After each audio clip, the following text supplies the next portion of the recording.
2. And she again bare his brother Abel. And Abel was a keeper of sheep, but Cain was a tiller of ground. And in process of time, it came to pass that Cain brought of the fruit of the ground an offering unto the Lord. And Abel, he also brought the firstling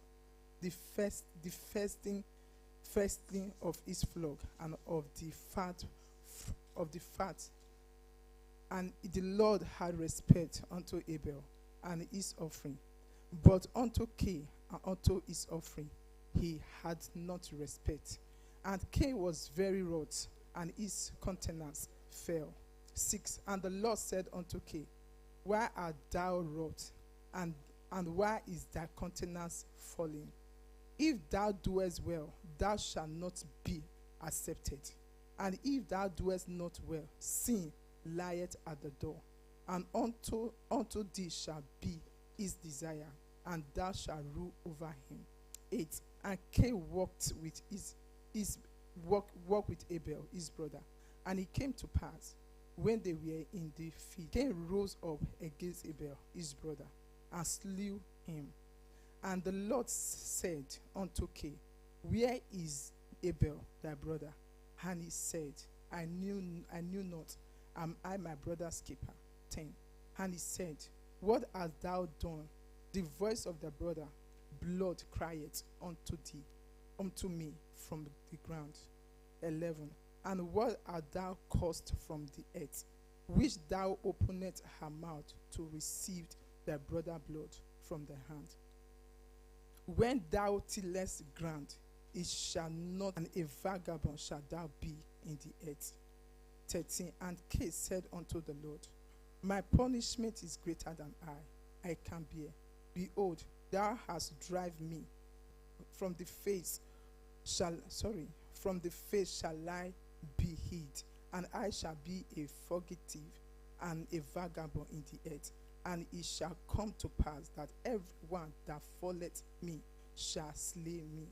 15. And the vengeance shall be taken on him, and sevenfold.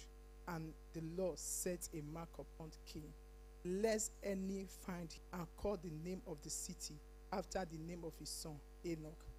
18. And unto Enoch was born Herod, and Herod began Megil, and the Megil began Methuselah. Genesis 45. Thank you, sorry.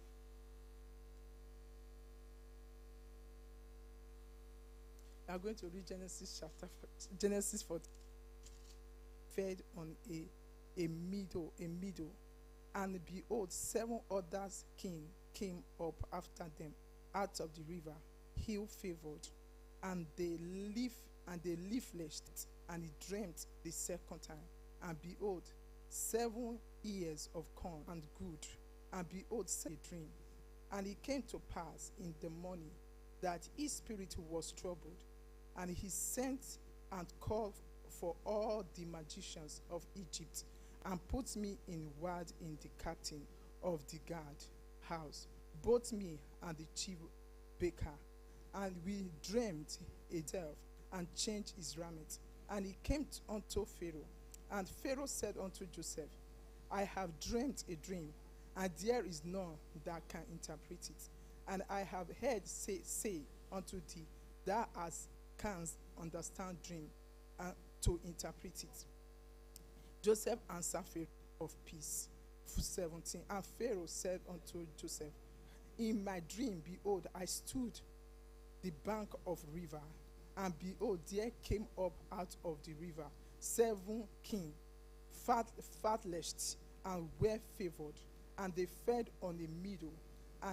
And behold, 7 other kings came up after them, poor and very ill favored, and lift-fleshed, such as I never saw in all the land of Egypt for badness. 20. And he lay and he healed favor. He did it up, and the first 7 fat came.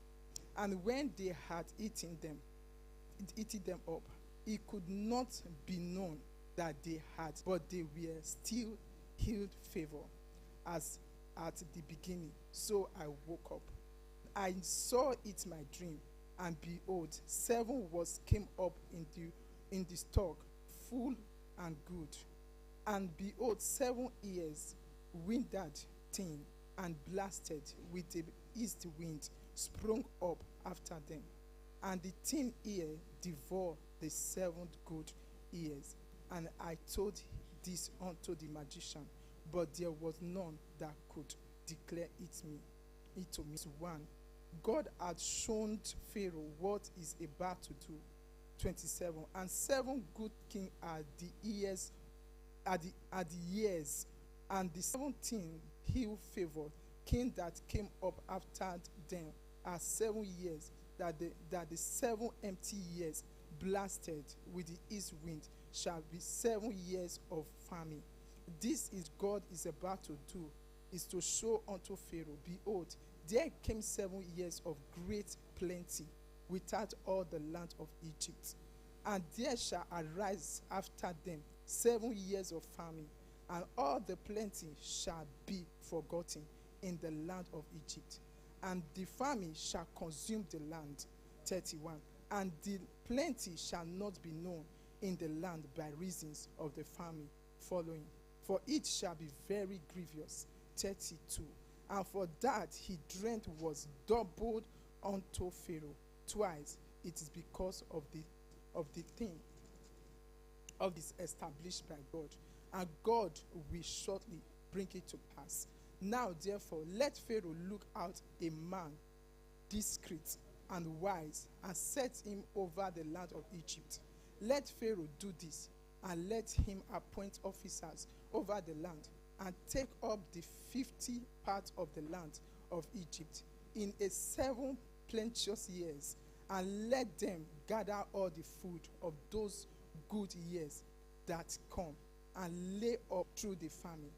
And the thing was good in the eyes of Pharaoh, and in the eyes of all the servants. And Pharaoh said unto his servant, can we find such one as this man, in whom the Spirit of God is? And Pharaoh said unto Joseph, for as much as God had shown thee all these things, this not